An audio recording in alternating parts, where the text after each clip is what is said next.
Hi, it's Nick with SprinterStore.com, back again doing a mounting of our Trenta ski box right here. It's currently sitting on its back because we have gone ahead off camera and laid out and drilled all of our mounting holes. So if you follow me around to the back of the van, I can show you what we're doing. As per the instructions, Tec Vanlife wants you to install using 12 points on their rack. I've gone ahead and lightly highlighted those with a yellow paint pen, and then transfer those holes onto and drill out the back of your Trenta box. Due to the fact that we're working with a low roof, I've decided to move the box down about 5 inches so that it doesn't stick up above everything else on the entire van. Traditionally, they want this bottom set of bolts to be at the very bottom lip, but installation is allowed to be done to your discretion as you drill all of these holes yourself. So what we did was we lined out tape, marked all of our holes in Sharpie, as you can see right here, and then drilled them. These are simply bolts I'm holding in by sheer hope and friction before we load them onto the actual rack and get this installed. But there are 4 holes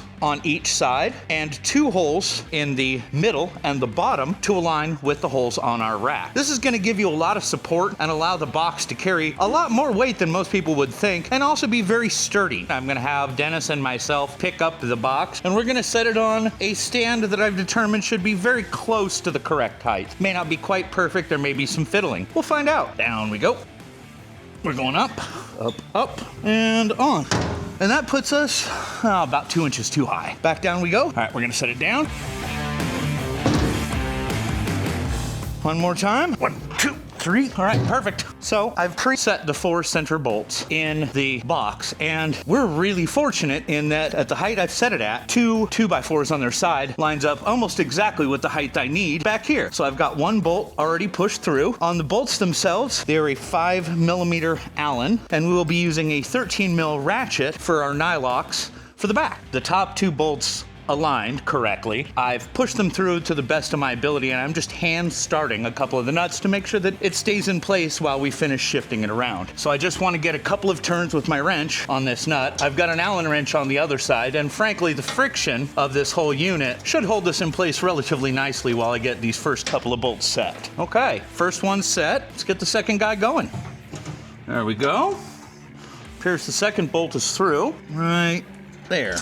Now, and we're just going to give this a couple of turns just to hold everything in place. So the first 2 pieces of hardware are in place. Now I'm going to set the bottom 2, and then we'll remove our stand so we can move it around and get all the sides lined up.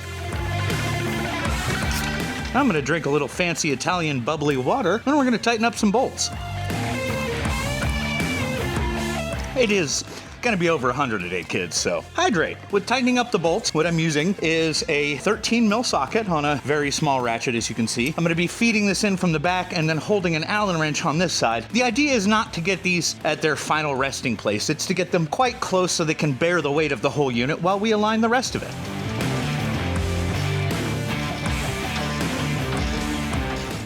I think that's about good for that one. Now you'll see me turning the Allen wrench. I'm actually using the ratchet side to just hold still and turning the Allen wrench because that's where my arms fit. As you can see, this is rather cramped quarters, so sometimes you get to do this kind of by feel.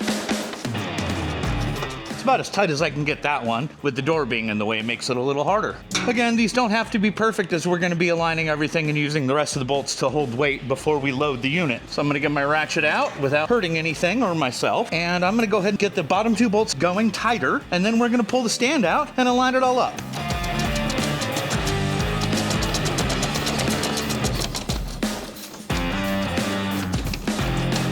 All right, so I feel like that should be about tight enough. I'm gonna go ahead and pull the stands, and now we're gonna shimmy everything, get it aligned, and get the last of the bolts in. Close the door to get it out of the way. Pull my chunks of wood out, and as you can see, we're free floating. As always, with stuff like this, there may be slight adjustment that needs to be made. In our case, about like that. Somewhere around there. Now we'll make final adjustments from the inside with an alignment dowel before putting the last bolts in. If you're having any alignment problems, we're going to use what's called a drift or a punch to kind of align our hole. This one is relatively close to the size we need. And down here on this bottom hole, I'm just going to insert it and kind of make sure that everything's lined up. There we are. And then I can insert my bolt correctly, and it should fit through with relative ease. All right, and now we're pretty much ready to start feeding nuts in from the other side. Because there is a large collection of these, I'm actually going to swap to using a power tool on the inside. This is a quarter drive, and that's a 1/4" socket M5, and I'll still be using the same 13mm ratchet on the other side to hold all the nuts in place. So if you're having a bolt like this one here that doesn't quite want to seat in all the way correctly, it may be because of very minor alignment adjustments, and you can always just use a little hammer.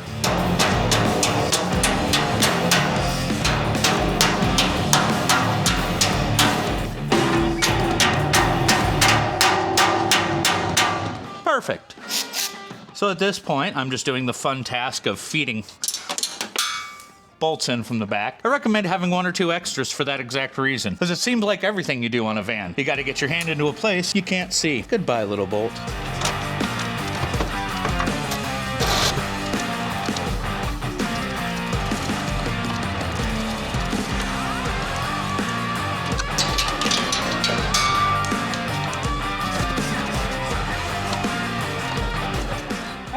So I've confirmed my alignment on everything and started all the bolts. I'm just going to go ahead and finish tightening everything up using my 13mm ratchet. This ratchet is a little short for the job, but I need something that can get back there with my giant meat paws. So the other side I'm just holding with an Allen wrench. Mostly because I found out that I can't quite get the ratchet inside. So for bolts like this, you can sit here, tighten everything up.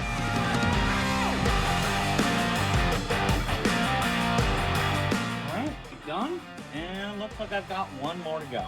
And with this last one, I'll just kind of go over my thoughts on the whole process. The nice thing about Trenta boxes like this is that because they come undrilled, you can mount them to virtually any rack depending on where you're willing to poke your holes. Now, you do have to drill holes in the boxes, but that allows for customization like we did here, where we decided we wanted our box a little bit lower so that our total height wasn't quite as tall. All in all, incredibly well-built box, very sturdy, good built-in seal that shouldn't fail on us. We also have a rain guard by having this front lip wrap all the way around. Any water that does come in is going to have to roll around that rather than trying to creep up and over an edge to get into a semi-sealed box. It's got 2 great locks, beautiful mechanisms, as you can see from the back here. That really well built. It's a lot of metal in that. All in all, I think this is going to be absolutely awesome. This has been Nick from SprinterStore.com, and this is a Trenta box.